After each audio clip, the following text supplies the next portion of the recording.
Welcome back. Yeah. Yaman siya ko pa nyo na tama go dyan sila active. Mako kan charge le nen siya pele lang ataka. Siya korma te ame ata kontina ta kon korma di te ga dub di ata wan di lat kenyin kon ga ja. Technology siya banya la bech. Te tin wan la da lat ke ne kon lo ke me lat ke. Ya. Ngana ko ngalo ko bi share please. Lo anga ko bi share kan ne kon te to go ro ba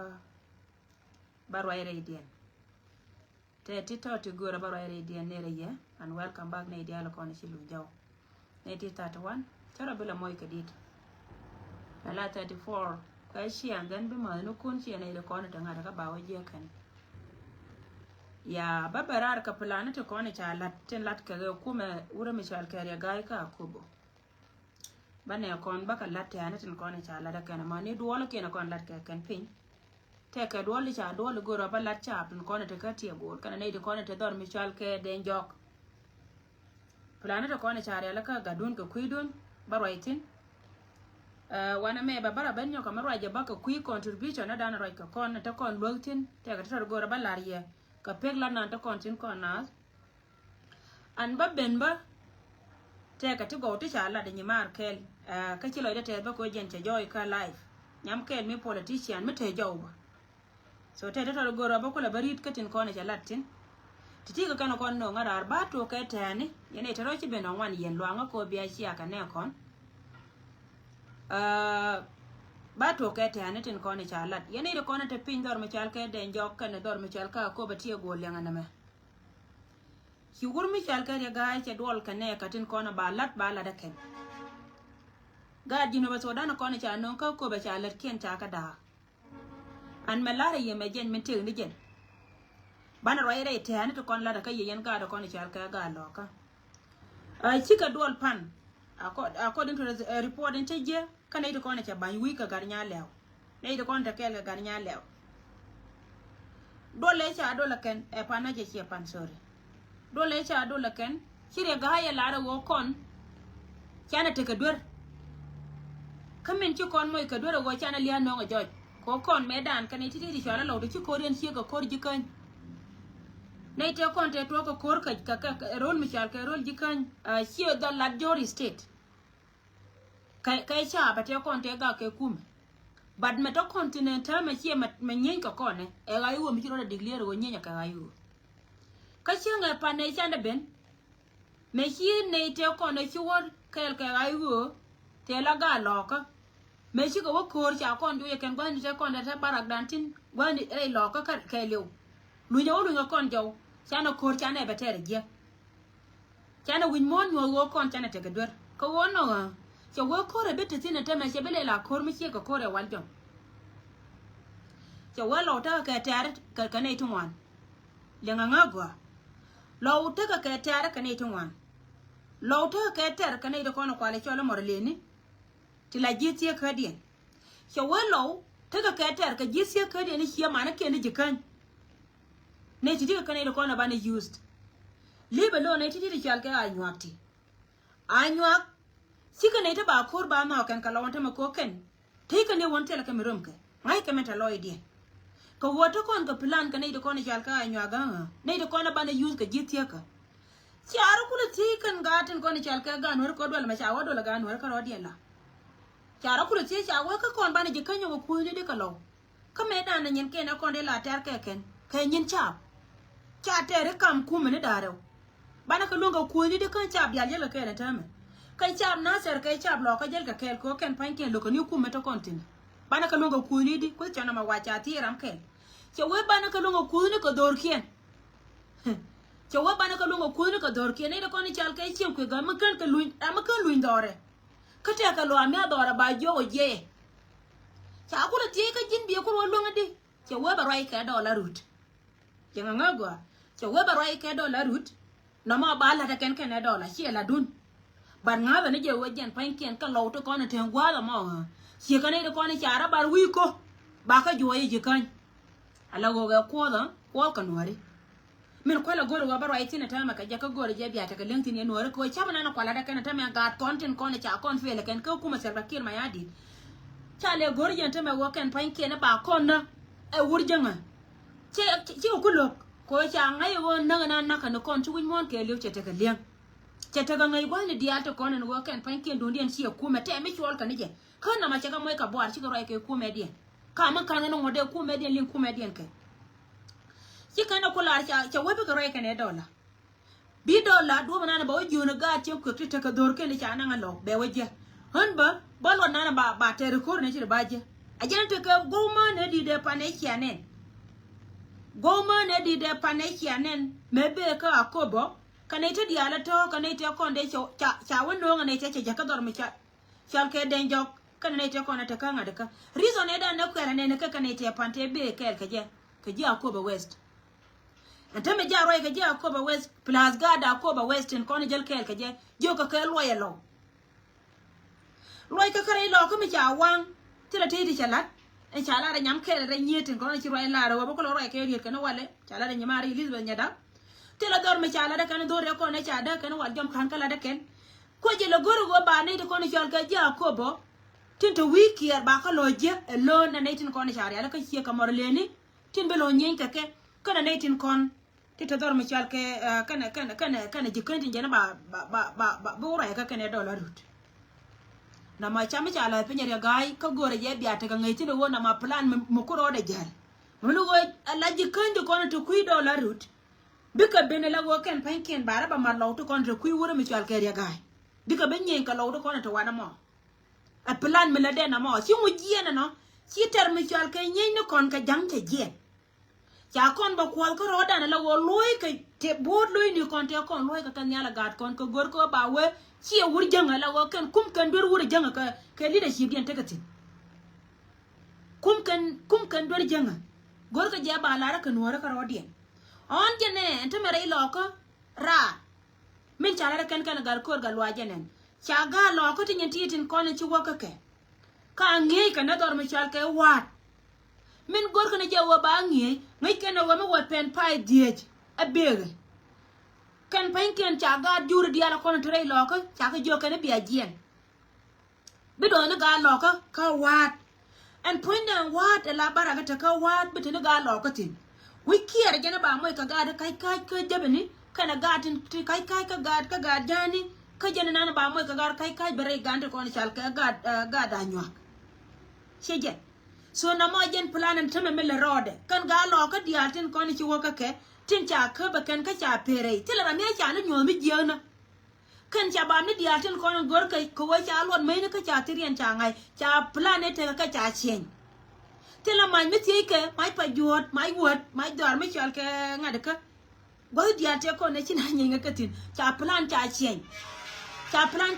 kan tila man mi ti ke kan enta me la wo gor ko bi lo bara lo na karo project mo ko pokasin elia lo ka cheje plan dia no go kan panken gor ka ja lo bara lo na karo ajen plan ga no kon tin chal ka ga nuore re lo ka ti la politician da kel ke sel bakir chicken no gor go puikan ga dur ba ka wo chen ko wo jen bi ter cho do kam lo ka karo dien anta ma kan ida ko na ba lo tin yeke ka wat ka kan ida ko na ba la zinda ba bantin a ko bo jen ba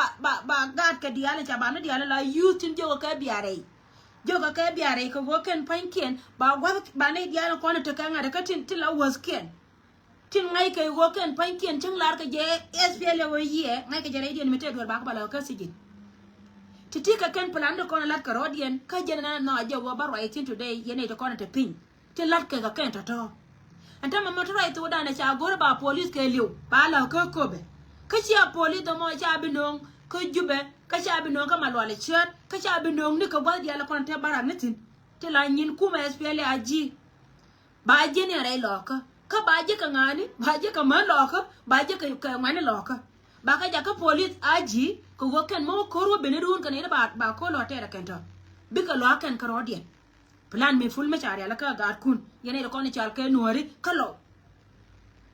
ajen plan la rode na ma ka je ne go ro ba right ka kan du da ro titi ne de ko ni chal ka ja ko ba wes min ja ka ko bi ka lo itin go ken ba ro nyo ka mare ba ne itin ko ni chal ke te ka ko ba ko je ken ko ken ba poli no kwa ndai dien ba poli no kwa ndai dien bi let ka ba o ban ka ko bo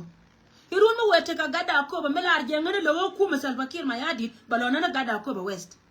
irun mu wete ka galo ko ka wad melar je cho gor ka gadna de ka balona ne galo ko be balona ne galo ko wuror balona ne galo ko dor michal ke Nyirol County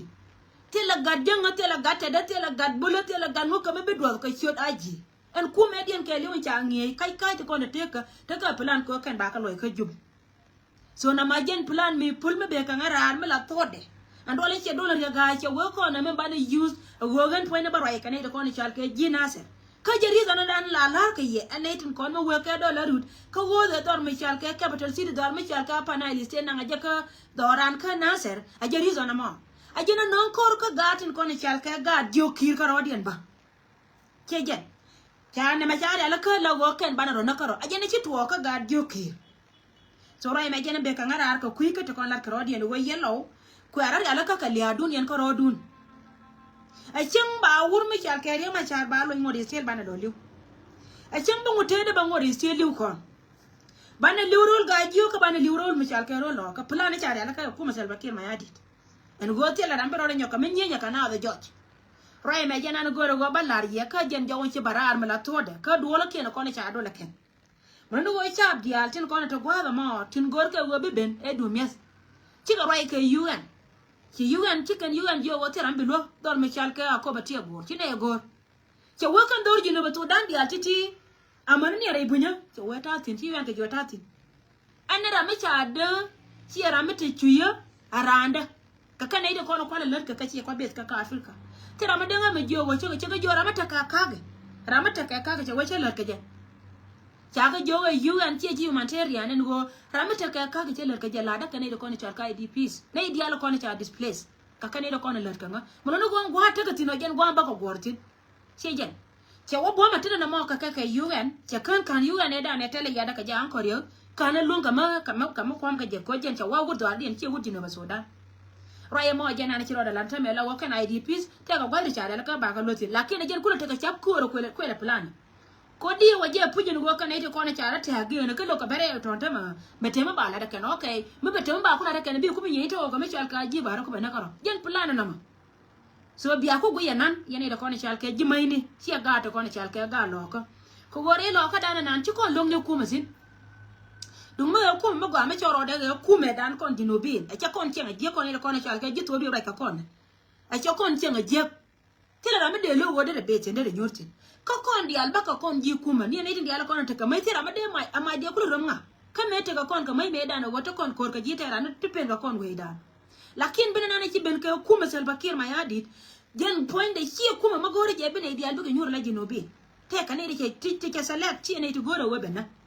so rai me jena no goro go balarie ahead of time ne to kone chal kai cha plan du ne jena ma kelio an cha ngi na to ka wat ne to kone cha ngi ka wat ba ka deploy ka wat ka ne ko mo tin ba ra ko lote ka ron bor char chi liade be ba ra ko lote chi injia ka rode ko ngaya we gwar an wang lo en bite ka ga kone cha dor ken chwa ken ba ba bot ga kone te kel ka ke la wo cha bi diwo ka ni plan jang a wana wur jang ba pam na tok de la wo chi lo de tel ka mele de ye ka men to onte rol mi chal ke rol yo ki men ko ka ga je ka jogor ka jan kang makane me no wur mi chal ke me no wur mi chal ke ma juda bi ne ko nore gor ka ja kang makane me no wur mi chal ke ma juda me chi victor lat ko kon nore mi chane ma parwe malia da me chu ne te kon te cha kon yang ken karun chwe ka joy ko chu don mi chal ke torgele chwe la ranga nga je go baliu ka baliu ka jan point ba gatin kon chal ka ga na ser ba free ko torgere chwe liu chwe te de chwe to ante ma gor ka je di gor ka ja ka ga di ala kon tinyan ko chi plan den pe cha cha den cha ngi ke liu gor ka ja ban na karo an ti one ye di la ko yen ko jun che ye moy ka bom wei ye no hari che ye moy ka bom wei ka na teliang di one ye wo ka kan plan da che be ki o chara tin me ku ya wo gor go biara wa na run ka plan wo re janga be do ro ku da te ka mal gwana na tetin be shwa chapuna na ma ka rodun lar ne ye plan da kon la ka rodien an ka to biya ka wajje ha in 2 months to come to the reality biya ka je kan ga ken ajen plan na ma ka liu min dong dien an koro ko ka tin te ka me chal ka kori ka chal kormu chal kori ranti wa kori rak che chale di gwale da na pa ka na tin gwada ba me chi na chi kalutin tela ai wo mutatin ching ni mena na par ko ya bara be na video kan ida kona kana ka ji ai wo tela ai wo muten gwana kana ida kona kana ka kan ji ku mes feli an melat kana mo kan la ka je kan kari on ji tarian tiang ko kan te ka me pe mi ji tarian tiang ama ji tarian tiang min jo ka ke ji we mo na we mo kan ti ale ka ba le ne so jen gor kana do ma ba ko la je chi ne wur mi chal kari ma chal cha na ke e kat kal ka tariya ka ta kona tare tilla mi ji to kana ida kona chal ka ji ko yema ka ken plana titi so gan barar ko jo chi mar na gad bol char ko wonyin kundial che yemo ka ta mi atin mala ta yen ti si ti amena na lat kene ko ken sia yele la ta yen ke dor kan do duna ta ma gwe je ke chop ged ne ke ko gwa na ne sia chop tin kan yana ma chop na ka gudo no kun gwan sia chop tin an na kel ma gwa ka ye ba lo wo sia chop gwa na because ba yendi al ko waja ko rundi atikelentin na majin information na kama ko nuari ka jen plan na lat ke ken ajen plan na lat keken an ba ben kan na itin kon kwala chology contribution to lat ke contribution na kan nuari mi lat kone especially kone de ka western world nganya ndo pa me ben ka western world cha bel bel ka jimari ka te kon te la ngwena meta ka afrika chapel because rik to kon to kon tin gwa da me tin kon te la nana ni ngwa ta tin ngan kan lat mo da kan wo gwa ne len to kon la na tin ka yomini bat kan ne na la nana ne je we me chi we yone ramen lo dre we me ramata lodde te ko no we ka ram ngaje re te ka de ajaram kala la lingi ne wajen point na changte re rianga che de ma bal ka rianga be dore be parwi ajana let ko kon ka jana let ka ne dial ko te ka wesen wal ba yo kuli jione te kon te let kon ka ne kon te cha displays ne ka let kon ka gar kon te cha moy ka bot te gor kon wo ken de ka tik kon ko te kon cha to chi ka to kon na ka kon ka bang ara me chiro da ka kana da meno wato kon ka chuon ko jen den lat to kon ka chuon ko jen den lat men ba kula lar ka kuide ko ngana ngaram ken mala to la te ne ka ye che chio di yone che chio kon te ka ka chuon ala na balle ne ke chi wo chi kwa ka chi ka bicho bala te karam kel karam na ne yo mi se dun be ja na nga yene de kon chi atit kun chi ama chi community nan chi dor chi la be ye waja ka message ma gwan to kono tane kon te katin ku kon te ka lok ka ne de kono la jikor to wan ko kun ci ko kon melet kone ci kon na mai te la mai mi ci kono ko dunya na mai ko jino so dan te de ci kan de ne kon de chop ci ka de chop dar ma yal ke ko be ka ci ka de chop ka na ser sin day wan mi chana mai ko a chana mai ko ci ka men cha kon ko mai ka yo we ya sal fakir ma yadi te ka ne to wan ci de chop gwana min let kona gan kona tegda la kona wadi pene roda lakin mate ga jibo ne bente la konde wal ko ngai kona gago cha let ko kon gol ga ne japanya go bana chan bana yin tere ga kane kon la ne yella go me wo te ka mo rodi chen kala da kona lada sie do me chama ne yangwa sie do me chama ne jangwa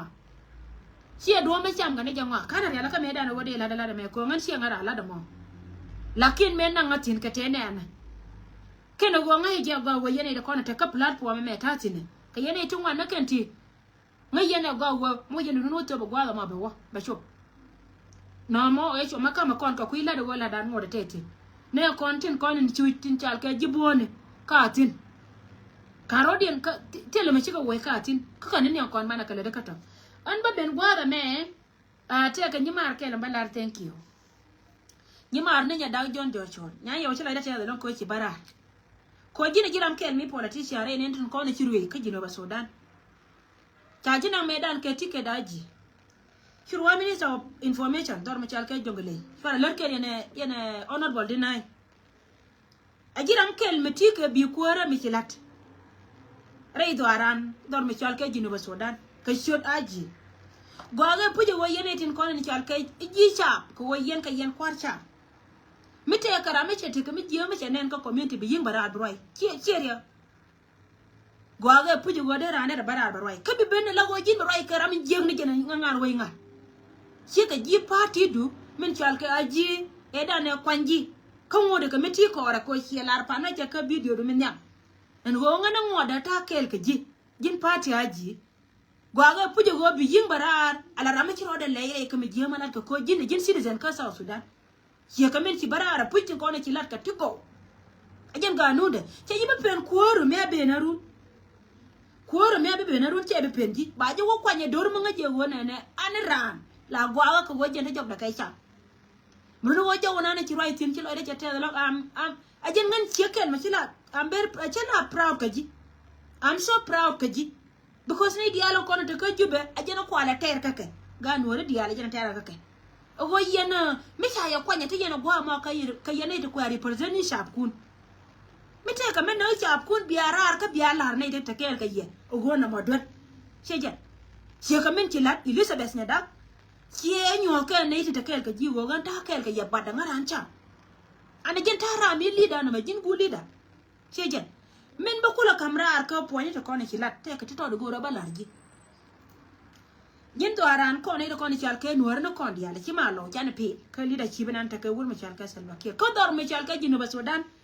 chi dagre ma cha chi dagre ma char ko ri ma char sorry ri ma char e bais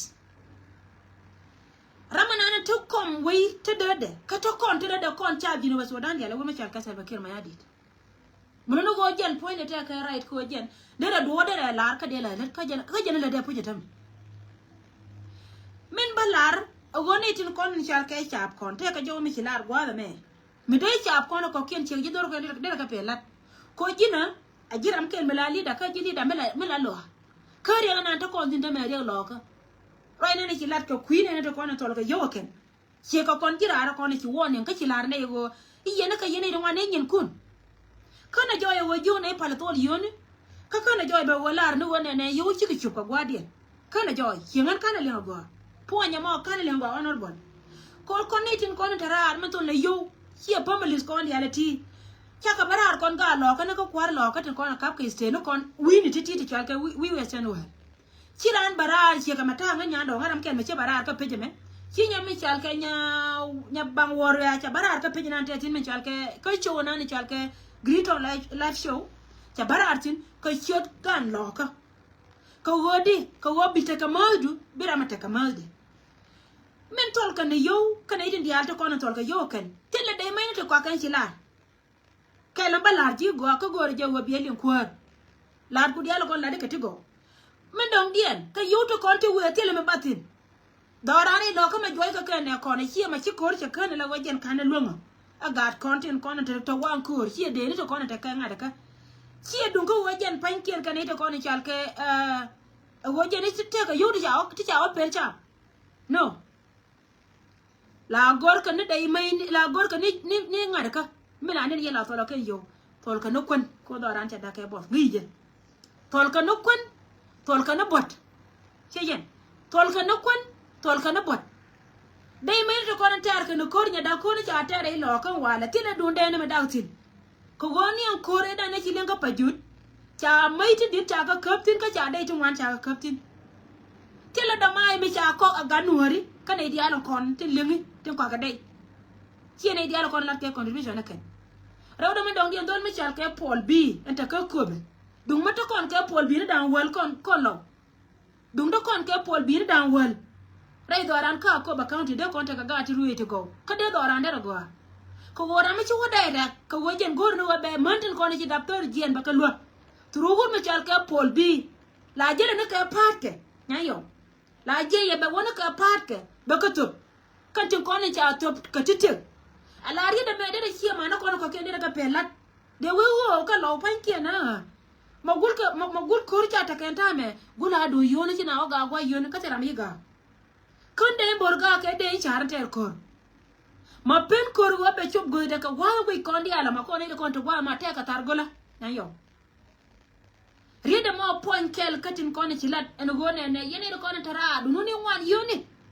yo mi ci ari ala ko go je ne biya ka to la kama ka ne ko ne chal ke man mo no go jen kan yo do kontin we kan de ni tara redian man mi te ka mo wa ka de we ka ka kon yes ne ki nga nya ndo ngan tul kwan ngada ka mo te mo na o jerun ngada de ni tolo ni jiboni yo mala to wala mentame tolo ni jiboni yo kana kwende ni shije tolo no kwende ni kana jiboni rada dien mi ci rew nen wur mi chal ke Paul B cha barar ka wajen ba manden paida ba ka nyone tanan ba ka nyo doran dor nuori ama jang nya da ma jang chi ka tol te jang de cha yo cha yor pinya ken kari nga chi tuo ka jinu chejen bara wo tur be wo mo ka interview gwa na te tin ba won ne na mi chienen mi che kam je na mo me $2 me $3 me $4 la kon dia la nen ka media tele me bat ka te kono kam ka ne te kono chal kai cha kon min kula la ne kono wo jena me gor yena wo bia lok ga truman bad wur mi chal ke pol bi mi to kon ke pol bi ni dangwal lay doran kon gad borchar kon law ka dio mi to kon ke pol bi ni dangwal ka lat te ka me chi je ta me ko rol chi je chi o tera ma ngaske chi ngan nya ndo cha na ngat gwa yon mi to kon ke pol bi ni dangwal dara gwa ka goy mi di lo alla de mi cheme na mo la wajen ku dir ke families kon di alto kon ni chu so ji oni ji go kon chi du na chi wan yoni pu chi la kama to na ave tela dor mi chine confuse in chila ko chila ro chi ador confuse ya na confuse ko yo na ma gari na la ke jaji mono go gari de la ke chori je nganya yo me chitobo ka jin ci barara la kor mo go tin ko la de ka tiko ki chonkel ka doru chejen mono go ri de chala de gur mi chal ka ngad ka e jelasi ara mo pele to de ka wa dum ti da ma ci batin ka lu ni do wa to da mo nya yo je na be ngara ka ji gore je ba lar ji go ber clear nyam ne no kon yal ka chema no kon ko chelat ka social media ke lo kora mi atol yo na ka kama kara di ne ri dura me chala de chori an chori ko pele jen jalla chori che nga pan mi che mi ra mate wan ka te kel ke de ni ane na gwa wa yotin ane na gwa wa yotin chiri de pan do bara nyam jan aja non te melel kan yo ka lo yo ni me de chori ngi ko di ale men dong dia ne du leader sin ko ne chilat dai doran chielaro wona ne doran tele ra me la kuar ni chenga chi jo lu ke lu re lo ka chi go tel kuar nya yo mane ne jama kan ida ko ne chal ke dit kon na ka sal fakir ma ya di wona ka dit kon ko nuore te kam ka mu na marara ken kan dia cha kon fel tele ra den kuar mo go ama chi kon ka mo go kon ga jini ba Sudan dia libe lon wo kon nuore including our dad and that kon kon ji la wana ni jod no chole cha kon ya la kuar doran kan dia ke fel ya cha kon fel ken tele ra den kuar mo go ame tuon wala ray do arare lo kame kan dial kan dial kon la politician te wana mo kan di tian kon chal ke dit SPL aji cha doran cha feleken ko me non liya me tame mi su wo gwe te lo gwe te cha yo e politic ke liu me no kon cha ab jino Sudan e politic mi su wo wi ga kan ko reda na ci to wal jam re do aran ne tin kon ci liya ci ditene lo wuror ko la ra wo je ci gad kai ci ga roi a wuro ra je na ci le ditene lo ne ka bendiara ye baka ne ka nyam cin ne ka dor mi chal ke tiam amana cho bien ka yoy ne ka do be da ne be ka kare dor mi chal ke pasai amana cho bien ka walga nya yo ne tin ko ne ci liwo long ka juro te lo rui do dien dai do aran mi atin kan ga ruro la de to e kan ne ka kuor mi charo dien organize gwa ne de ko ne ci pele ka ji akoba west kan ne dialo ko ne ta kel ke sal fakir ma kan dial parka ye tare wa parka ye including our dad nyayo including our dad ni jo chon kula baba dana da kon ji chejen kan dial ci ka pel tele ra mi chunga doran chejen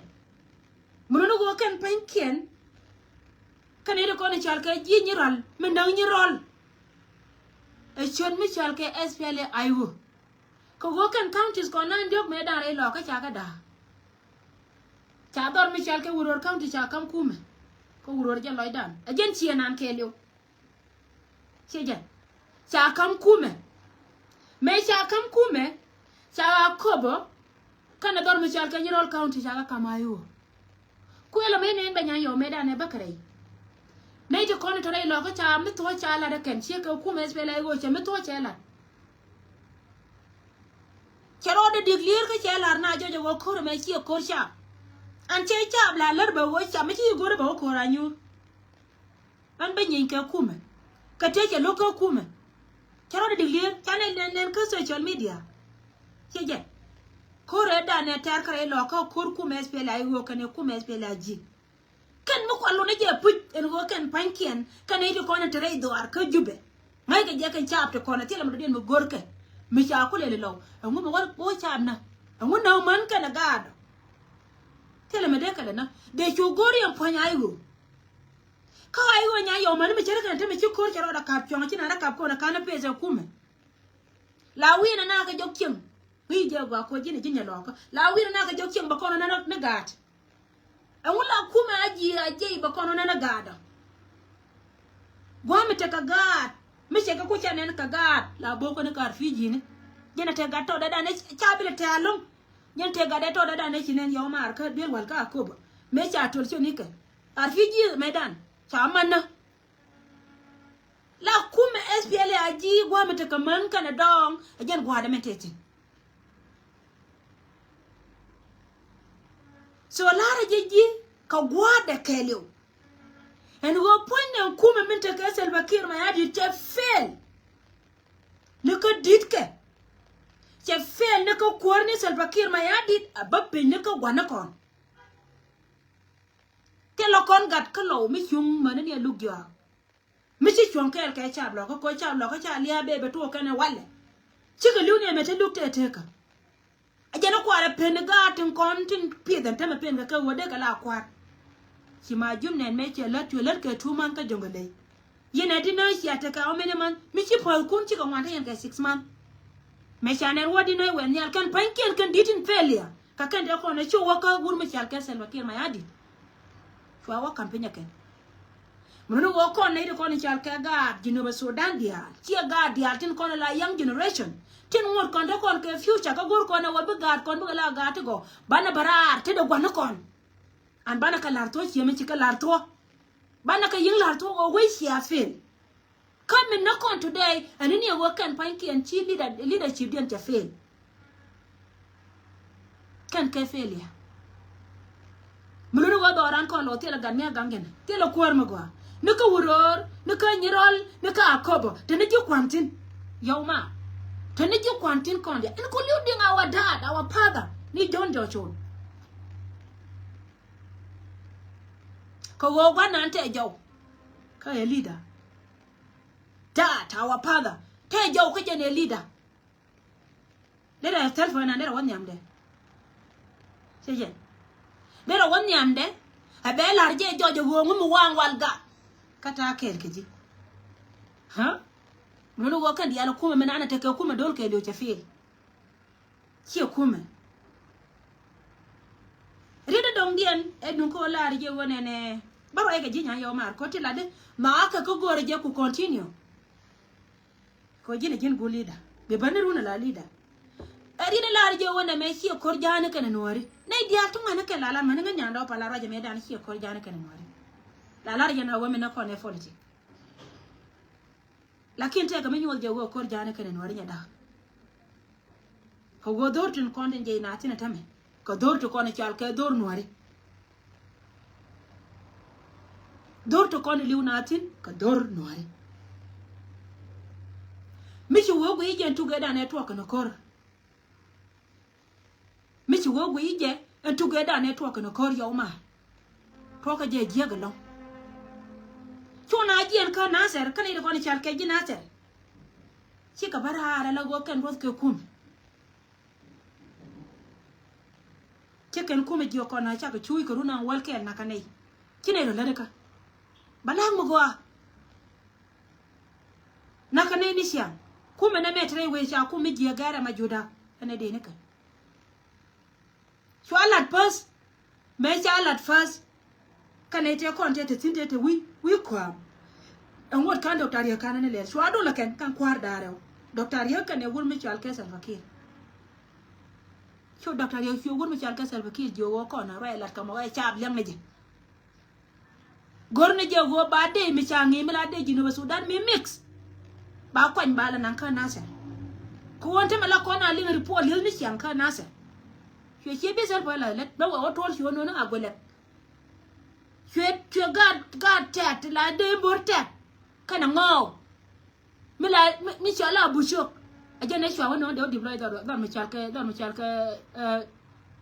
nasa ci ga nasa ko lo ka be do ko la mu mi nya ka ne ka nong de bor kon de bor mi nya ka nong de bor de boti ba ko balat bala le ni na me je ga chagwa nya je ka me garje war gam ni di ti cha gora ga nase kan kuma Salva Kiir ma ya dir kan Pelias ka dial kan la let ka goje na W's a plan hijen so allo kan raya ma jot shu ka logan wajen ba jaw ma balin kan shu kuma Salva Kiir ma ya dir shi ngor kama ko insist an wajen ba cha ba kana ejana telia di dan kan nasa pa badda ti shu kuma wai shi bene kar yam nyale shi ga chu ka boka na ka da ngara ka mo da me gora ni ayo shagori ayo aje rizo na roi kanai today ka ba loi kanai bene bala da wona me kia kam kume ka nore ko wona tin konti liu kai cha me kume da gori kume de ayo da wala wajen ponya da wa da lo no gwa ayo nya da kan cha biala kon nyurke ko terin mi kilar ka jiga jo yen cha ba nyora ka nyorun cha nyurke ne ka na ser ka panga ka iloka nyurke nyorian tela kon me gorka ko kume liu ka kebal ta ka wo piu nyurka ka nyorian tela belwan me gorka tel bel gore me gorka ngorka still te ka tari jena kon te kati kana ka kan yente mun no waje ne kuma me ci fele je kon ga diala kon chal ka ga jin waso dan dia tela young generation te ngira ne ti ke future bana bara ka bana la ka me la to an bi to ne gemo miti ka damo an mi je bi la je jote wo ngaga ci pen ka miti ka gurmu la mi je bi la je ajen bana kula pieda ka jen bana min jina tanya man bana kula chen so jen reason no rit mil arke mun wara mil arjen ko ma yi kam jan ka no ri dor gaje because chap to continue ka chap no ri angu me no chap no ri angu no ma no we yo angu na gado angu do gado angu wang dor chapa chapa tela dor walta cha nonke chapa te kon me cha me kam kai chapa tel char me cha le kake chapa te pidi go to mas kai ken ha chapa tel gar ken del gora ka ken nyur ka nyuri angu man nake aku me che fel mun no ku me Salva Kiir ma ya di nya yo mi tire ide ya fel mi tire ide ya fel lakin ko wajin te loy du ci bara today kelam ba ja for xiet ke je ko ka te di ala kon ajena ko ala gor tay nuara ke liw ko ga nuara di ala kon de kel ga Salva de ka bara da joj ci ka nya da gyo mala ra jara man sha ba ci ko ma go ga non ajen ji li da no ko wo ci bara ka jo ko wo ci chon ka ke sha ku bara la wo ku to do loy ko me ji advice de ke ji ci jo yan ta ma ka cha ga ji ngai sheje ku bara ku to loy ku min je ko la ne to da kelo aku bara chule ro la jiro ala go bi roi gangi wo dong ba yinyo ko nya koru ka jin poindu to lo du ka wor ka doru ngada go andor me jen chimi che shoes chimi dine jen kama go ane jen che shoes anti ka jaw bat kela balar ji go atela ga nuore ko ndia mila kor ma go ne ko benteu ne rol ji kan ko kon lo Greta Panga tela kon ga nuore ma go kan dia ke failures including our dad ne George our great father George na da bi yene nyando e failure kon liya wal ga che to wal adun cha ko chwa mana pa yam ko inka we pa chola ria ga ya nyoro ga kan ngada ka kan wa ga ne ngari ngar ko ka ka sha ka so bana kala to lar na ka to tela gad wuror ma ci war ga gor ka te di ala kon tela gad wuror ma ci war ga gor mi ci wala re ngud no liu cha buror mana sa ka liu ka lis yene chana nen pan do re pan jo ga jika me wor ga atke ka dam ne ka jiwuror ngi je ga wo ka jiwuror te non ka je ber ya ga me te ka gad wuror ma ci war ga gor tela je ber ya ga me de cho ka wuror si je ber ya ga de cho yaw ma tela gan nyirol andoran tie ka nyirol county min be ka lojda daga ga tela ga nyirol ko la nen tela gan nyirol mi ci war ga mi ci chon kai cham nyirol tela ga da kobo ni yo na ka ya ga yo na biya can ka ja ka plan ko gore ke baki na rede ya larna tinda kuide ba ko jo ya no to na cha mundu na ya mai no karam kel mede malat kam ji kan kan lo tin ko na te ke boda ni wal ni me da ne cha ndor chi ku ga dan me cha ji ka cha ga display lo aram kel mede malat ka ka ma jien ka wa ga me che bena la liana today be bena garol go mi yanga cha lar kon yo ma law na rodan kon ga da kon cha chi cha kon fe le gona kon banar ar kon dia banar ar ka lar na we to ke jan so ri da ma chia phôi nó đang đeo to đuổi dứa này mày là đi gô con nâng này rồi cả thua dứa này chụp kệ có tiền là đầy mấy thì cha nó có chia cái chạp cái cú mày phải là đi là này đây nhặt kia ra pom bàiวันน่าken ri na đeo dia này đun đỏ anh chỉ là video đó mà qua là mày chơi nó lùi nó kể điều yo ri mà chán chơi chơi nó còn ri mà chán mấy chơi nó còn cha khập thế cái gì mit me ara ma gwandu ira ma cha pwiri ma cha na go ko jino bane cha jino so na de ga free amo kana yo pe ka ma cha ga ya ka ba kan si ira ma cha min ko la jino ma cha ka ne titi o go la ira ma cha ka jo chore cha jino so dan na jeni nyer ka ne je cha jo e wo ira ma cha ra jen gat kel ka jino so dan min no je wo jino so dan le ji ka te tela lo ti lu ka du ira ma cha today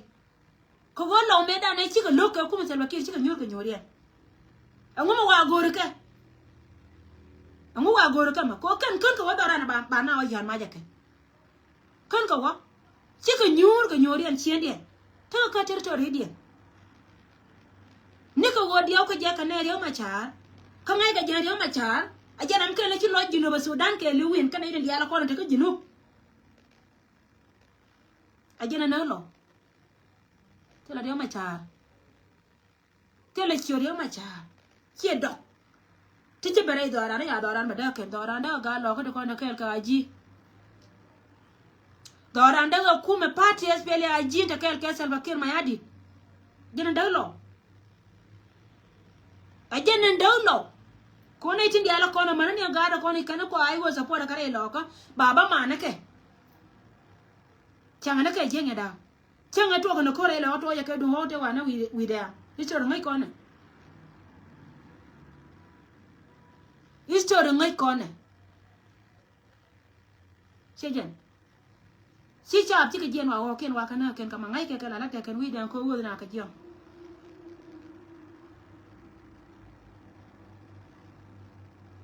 mình lo wa gen point để chwa ko wa mai cái chwa kana pla ti lat cái tin ji da lat cái đây rồi jana ko ayo la laraba nyi ne tiri ta ta cham ta ko territory de agwade ci kon nak dok ta ka chien dien mi ci ka kana la go ci ka nyi ke kuma gwa ta ka tino mo de still mo ni time dien ci me cha lo to me ta na ko ka ji kan la ji wona ka ga bor ci sem par ri lo ne cha ka lam ni am nya ga kam nya ti ka leng char ka de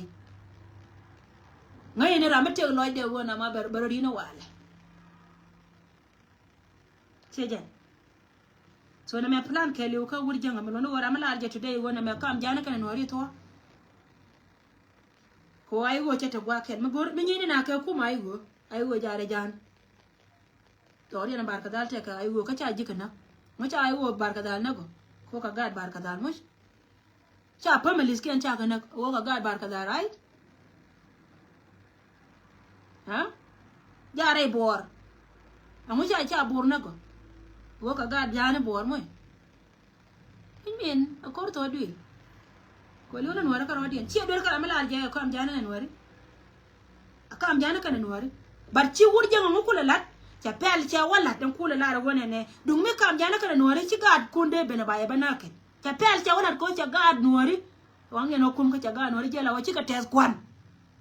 gad wari ca jela go ken ca ka wujjen ri ma dien ceru ni kwa wurje nga ceru ca wone ci mo na ka ken ca wona woje no kun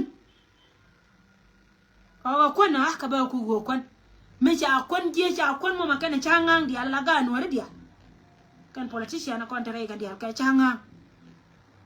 me ya kwan cha je ka nya yo mar chi ka mon kwan chi ka yo mon kwan kira ne le gor bu kwan be je to de ko che me ron wan kana ti an ke ngi ke le gor che je kiran chu no kon ka dor cha wa me cha kon ko ma ke no ba ko le ba te den moy ma ba ko wana tot ba kin ma ya din mai woko kaliya ta rai do arun fiyo mai wako fiyo ga bala te daga no haritin kon ta kel gaje cha dorian bana kan cha dor na ka ken ke wonge ka je kan ni kuma ne dian no na ka doro kan ka kun nyang ko gore je ko jin politician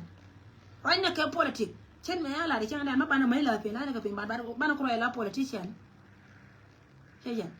na ka doro kan ka kun cha dor na ka kanan wale ke wo kan panken ika ga no ri chung na kan kel ke kuma jinu ba Sudan mana ni kuma jinu ba Sudan ngai ga je pani kan ko ni kan me tai ka chika cheng free kan ai cheng la ra ne duor wang ra ne de ke ba yen man wal ga na de le ngwen chi wo yan kana bulu awo se la woni pinye chi ma bulu awo se na la dunga ai me chal ke ngani bulu awo de tare ko ko chi wo la ro ne bulu awo ko kuma me loje wo ne dia la ka ke na yo me la ro da ke le we politic jana ko la ri ji wo ne kon dia la kon la kwar kon tare ka kon ga no re dia including our da ni jon jo chu sa kon fe la kan choose ne dor kan choose ne future dan cha parwe ye ken go kon mana ka kon e wurjanga no kon ka plan me chari alaka rede chi wurjanga ja gor ka 79 laws tin kon cha gor jang e jene to ko me chal ke to ko go ba no ba reduced be gen 100% be na ka 45% te di me aka de nya jeje te we me kwan kana ai chu no re chu ro de te yo ga jo yo ru do e juro wum go me je ne pele na go no ba pe da na be ngai kan kana ngai wo no re di ni jen kan wana ken awa wana yen yen no re katana na te ke ye ko jen bum yen jen na ka ye e politique me na ko e politique ana jen ko ala bele ne tin ko no gor ke wo de ba shi ke ji loy ne ji wata ta ore wai dum ci lat ka video dama wala me gwaga puyi go churan kel ka dor kalli da leader min liya cha ba je leader mun go ana ma she jini jin go leader batin kona bana la loy na togdan kuma min jiyan ci fe te lo kon doctor na ka kona ken ko do kan ga jiyan da orian ka dor mi chal ke le do ka cha bi ya ka cha lo ka rew ma char mi te ka be che fel cha kon fel ka jare wini mi bana roi ga ma char ko ku me dir kana Salva Kiir ma yadit chimete ka kan ga lo ka dia la kon cha kon fe le kan bana roi ka ke bana lar ga lo kana mete ko ra ka te mele kana so ku me mete ka Salva Kiir shi regime Salva Kiir ka le cha pe ban mete ka ram ken me pel me shi ka ji bara madam ken me pel me rar ma kan ku me na me joy tomorrow shi tule de wode chenya we ba chen jena mana kula dena mo so telo kon you to tolke ka yen wore dial wi mon ke le chore video na la kenya da ke du yo ni chore lat pel ke je ko de da de la de pel de ro wene ne kan law ma wal yo to lo cha ga gol kam na ram ngane family ko o cha da ke bo but tele family ram ka to be honest ngana ram ke me je yo ka me cha wa ja yo tin ko ne chal ke yo je bon te ko do me chal ke pingile mi atin me cha wa to ba ke la mo ye ke video la ne ana ka man ne de ko na ta cha chio ke ri tela ramen cha gar ke chio ke de la riel ha gar ke chio ke de la riel ka che de wala wa ke witri re del wal la ne ana ka man go anta ba ka tin wati ti ke yo ko ni cha ngone team ta kel ke me nyando go ba ka kamye ko mostly ti dia la ko la ne ka del wal ka no kon ne to kon to wan ko da de ter go me nak ba na kong ne de bor kon ka ne de cha kong ne o kon jella ne na tel da mai ko ne de me di jeng ne ko kuma Salva Kiir ma yadit mana mai te ne ko la no ka kan ba ka ba dizam jella da na ci ko ro da le ko jel kuima te la ne de ne ba di ndo na mesi na ja la da nya da ne da na awaja ko kan ko ne ko tarar de loy da ne de ka de ne bu yo lo to la ka te le me wo ka ne ko ko la ayane no ci ko ka ayane kan ba ka fa mu le jala yana ne ka dole shi harfol bi ajela yana nen ka fol bi me cha we berar bakan nan tori gien wan dia la kona ne kon takati kama na kon chi ka man fol bi ka kan families kon chuch mite ya kamala kone ana ma chumuno we gwalde an chi korda ka du yon tela community me cha confuse lo ka mete ka ko ke ne cha community na confuse ga du yon kon jira la de me tare de manganya ndo pale me baya la ngala la da to la de me tare de me na ka gar da kon tol ga yo kan ngai go yo kenti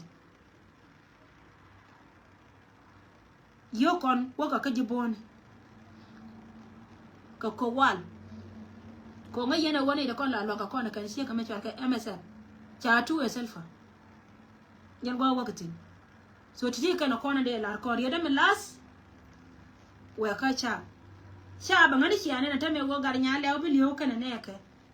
ke to te ka dur to kwa select re ra ka ko ba to wanka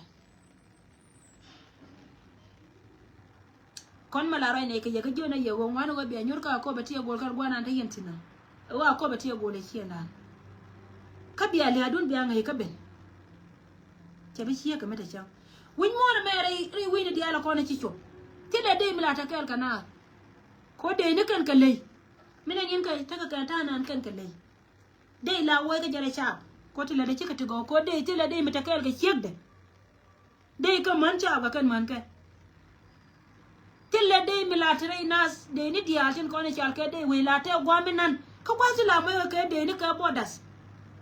kin gwe ke dong de wi mi da di da bendera cha be da ka ta mi wi mi ta ka ku mi to tele de mi la wo ke ba ba chen ne cha be je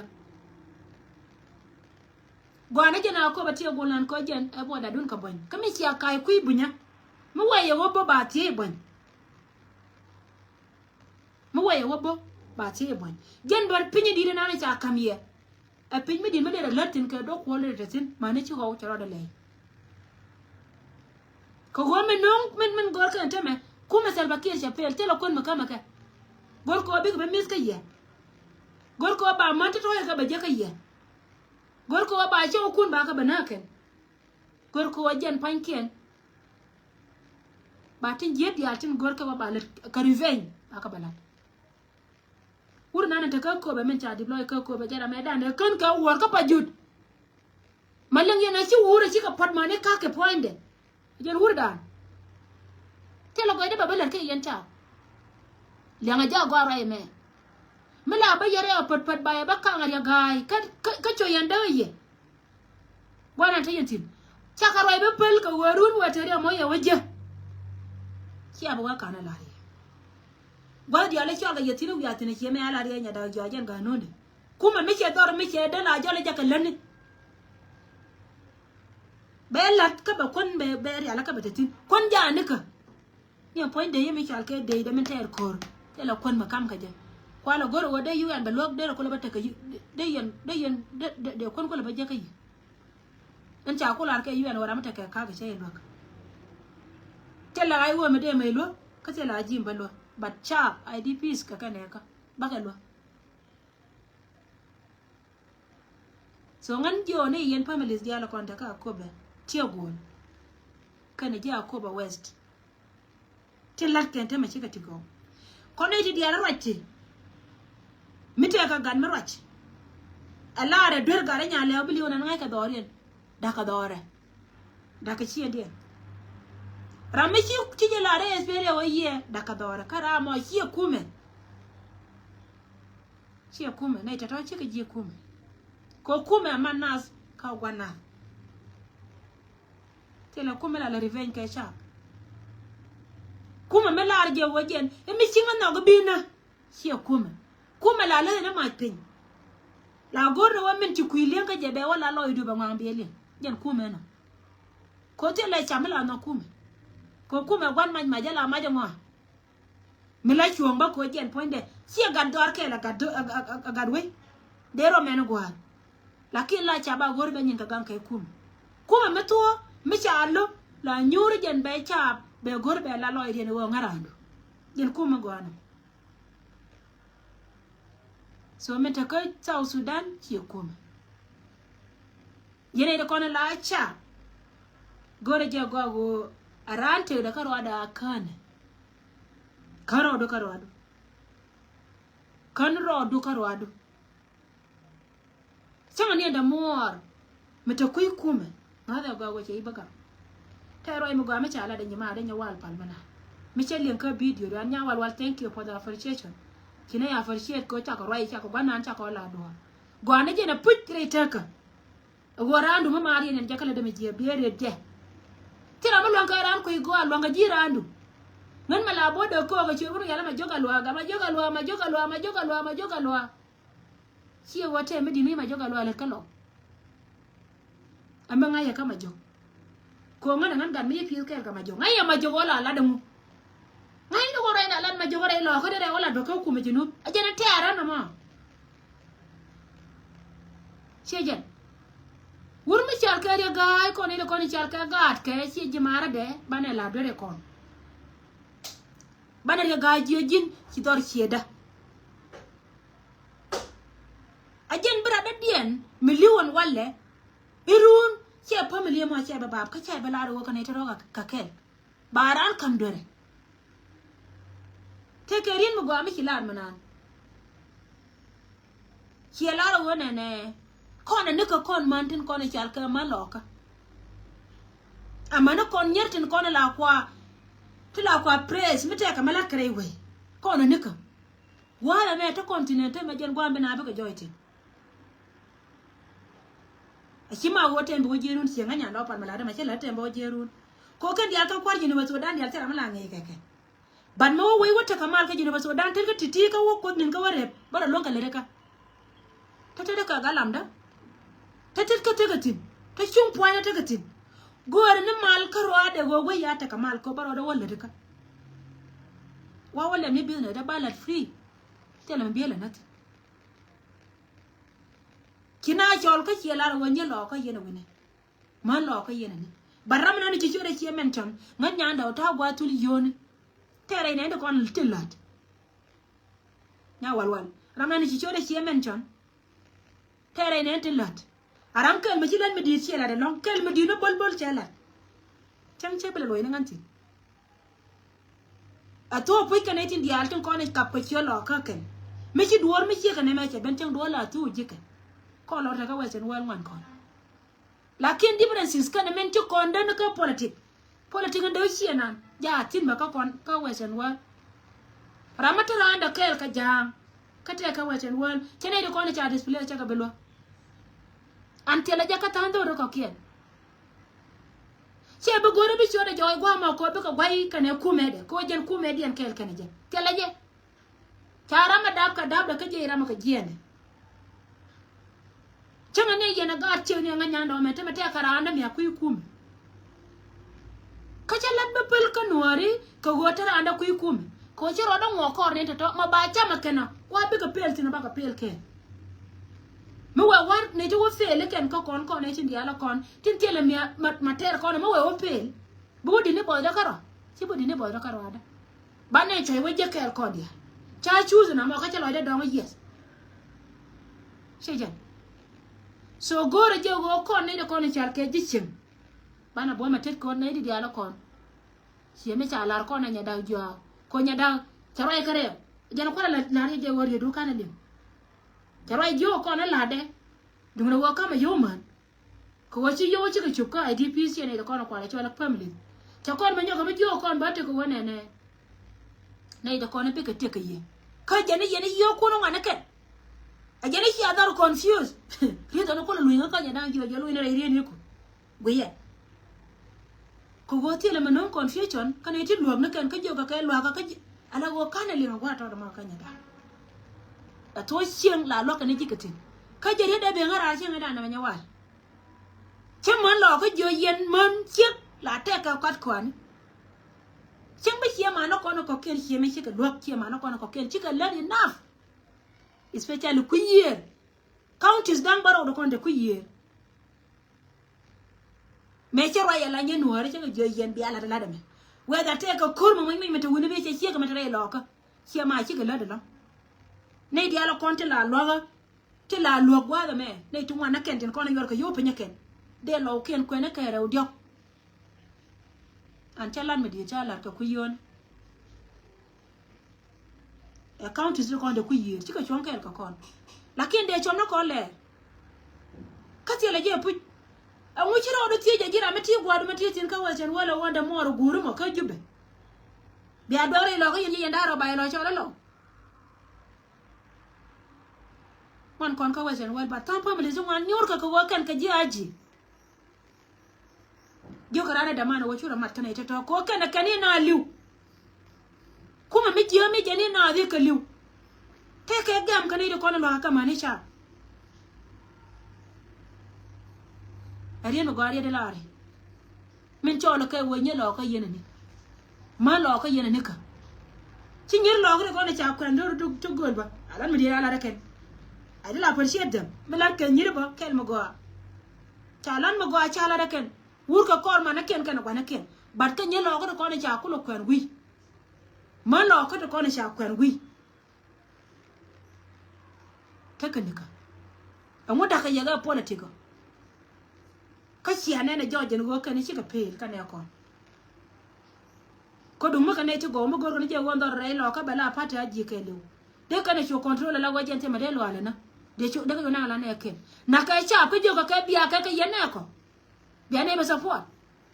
shi kuma so ro me bala arjinya walwal o erien magwa mi chol kono shi ma na kon sha kwindi je gone di ala kono tilad de ka biet lakini to wana ka men pen ka wo be ka joy ta ka gam kana ide ko kena kono tilani ta ka gam ka kana mo chi chieng che be pis e chi nan che be pis an mite ka me lo tele me lo chi kan tele me lo ko mi gira mate lo du te ga jal tele